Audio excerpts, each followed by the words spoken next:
Hello and welcome to Pockenrop. In today's video, I'm turning my attention to the biggest pop band of the 1970s, which is of course from Sweden, Abba. Abba burst onto the world scene with the Eurovision Song Contest winner Waterloo, but they had already released an album in 1973, the year before. They released singles and albums all the way through to 1981, and as you again probably know, they finally came back with a new album last week. After 40 years, they reformed and released new music. So in this video, I'm going to rank all 9 of their studio albums, but when I get to that new album, Voyage, I'm going to do something brand new for this channel. I'm going to actually review the album itself. So let's dive in at number 9, and I have placed at number 9, Voulezvous from 1979. There's something about this album that I just don't get on with. First of all, the title track, Voulezvous, I have never warmed to. I dislike it quite a lot.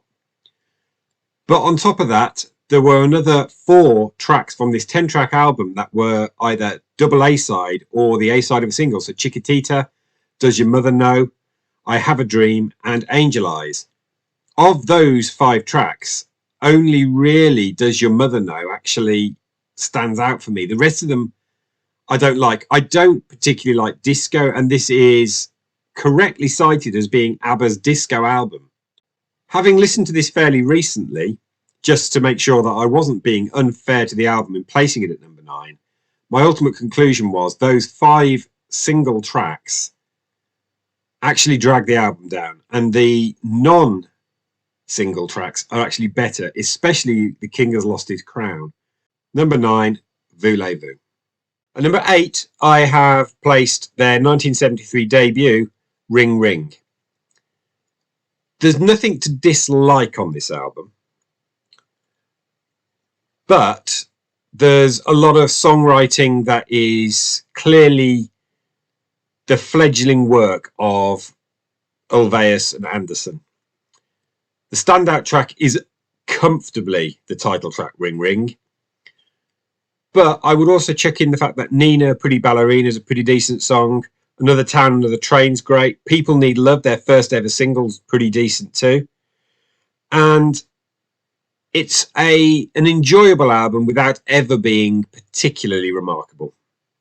Number 8, Ring Ring.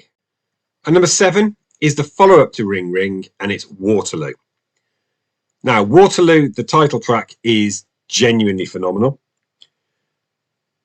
And Honey Honey, which was also being considered as their entry for Eurovision, is also fantastic. So there's 2 genuinely brilliant ABBA songs on here.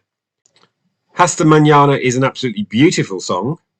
Dance While the Music Still Goes On is pretty decent. So is Sitting in a Palm Tree.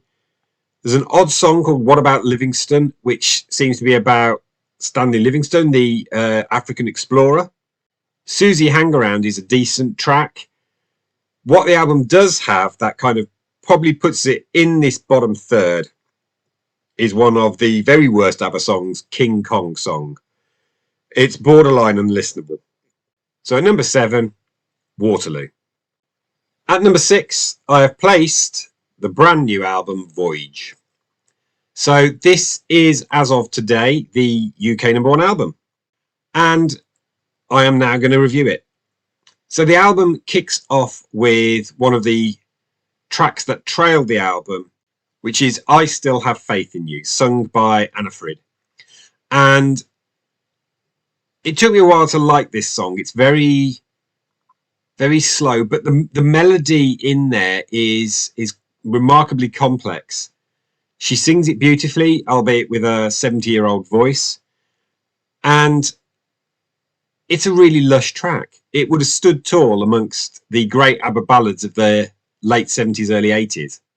We moved from that into another fine track, When You Danced With Me. I think that was there's a tinge of melancholy throughout this album. There's a feeling of separation and regret, which, given ABBA's backstory of 2 marriages and 2 divorces, you can't get away from. We then follow that up with ABBA's first ever Christmas song, Little Things. Now, many reviews have savaged this track, and I fall in the halfway house on this one.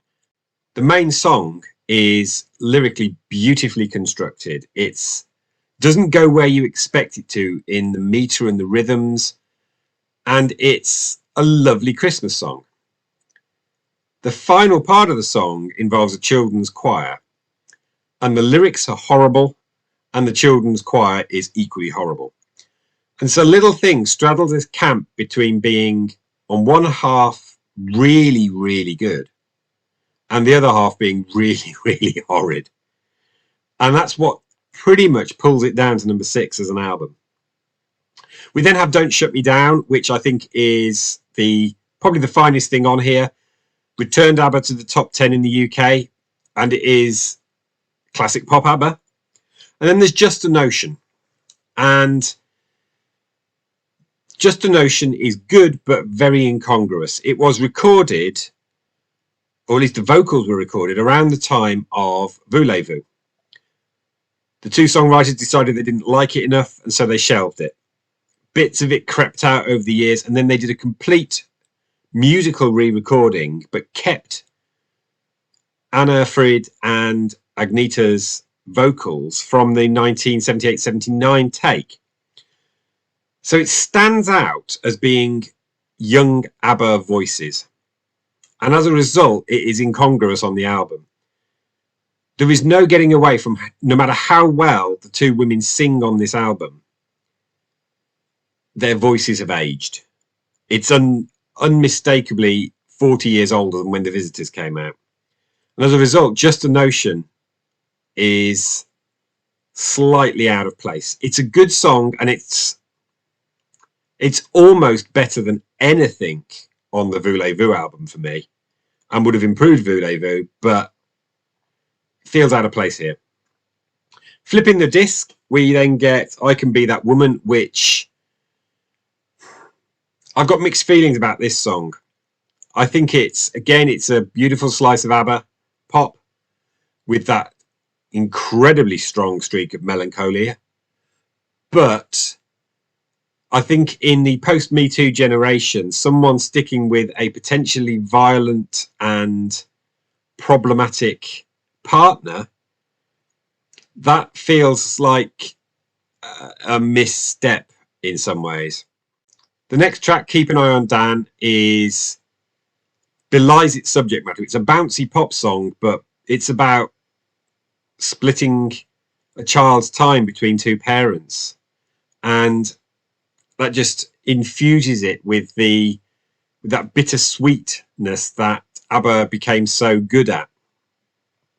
We then have Bumblebee, which I think is a little bit twee. No Doubt About It, which is growing on me. And then finally, Ode to Freedom. This is a 4-star album, and it's wonderful that we have it at all. They have announced that this is the end, so Benny has said. Anna Frid has said, not entirely sure it is. I'd love there to be more ABBA music if it can be of the quality of Voyage. So that's where I placed it, number 6, and that is my review of Voyage. And number 5, from 1977, Abba the Album. Now, this contains 2 mega hits, The Name of the Game and Take a Chance on Me, both of which hit number 1 in the UK. But the music wrapped around it is almost all brilliant. So Eagle, that kicks off the album, is, I think, one of their great openers. One Man, One Woman is perfectly fine. Move On and Holding Your Soul are both really good. And then concluding the album is the scenes from a mini musical, The Girl with the Golden Hair. First track of which is Thank You for the Music. The second of which is I Wonder. Now, I Wonder, I think, is one of the underrated classics from their canon. Then the third, I'm a Marionette, which is kind of forgettable. So number 5, ABBA the Album. At number 4, I placed the first ABBA album I was ever aware of because my sister owned it. It's Super Trouper from 1980.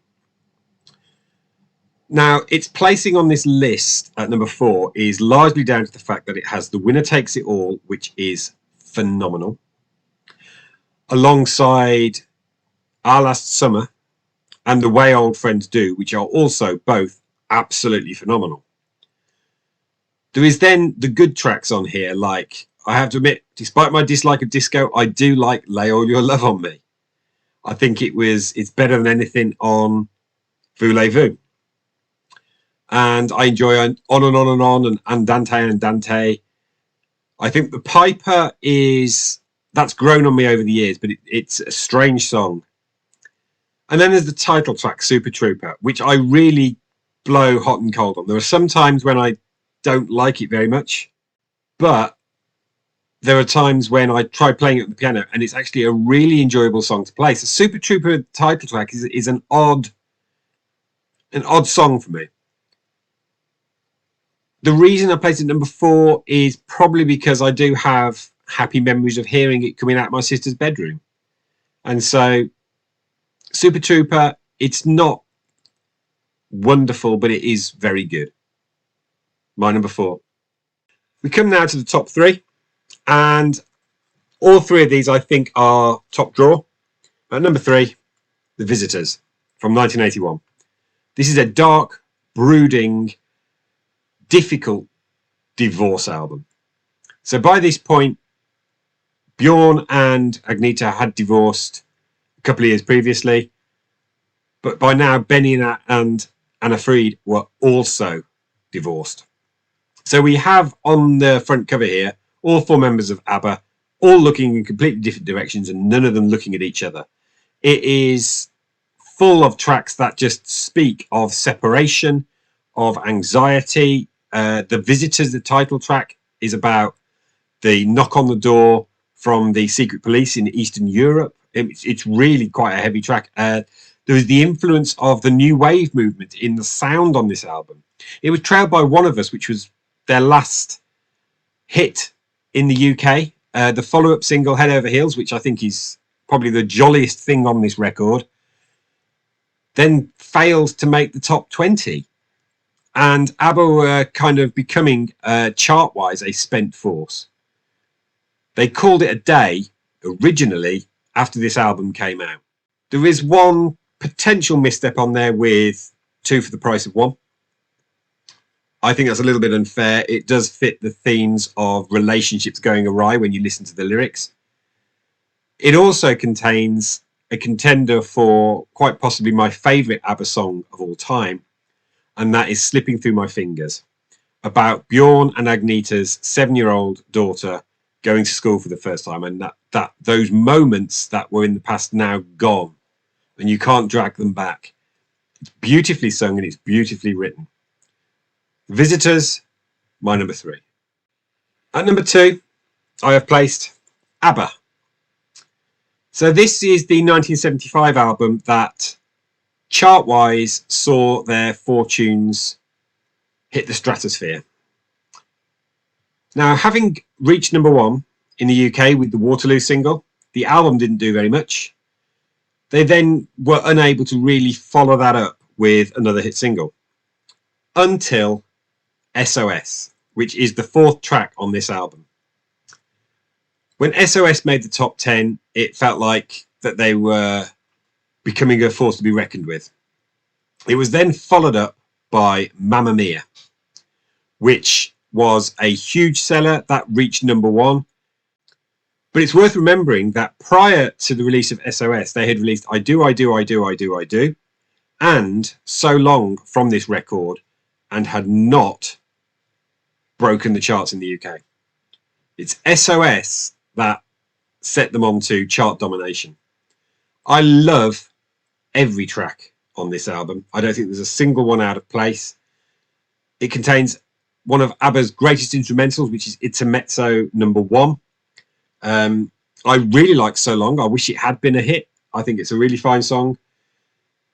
Tropical Loveland is lovely. Hey Hey Helen is great.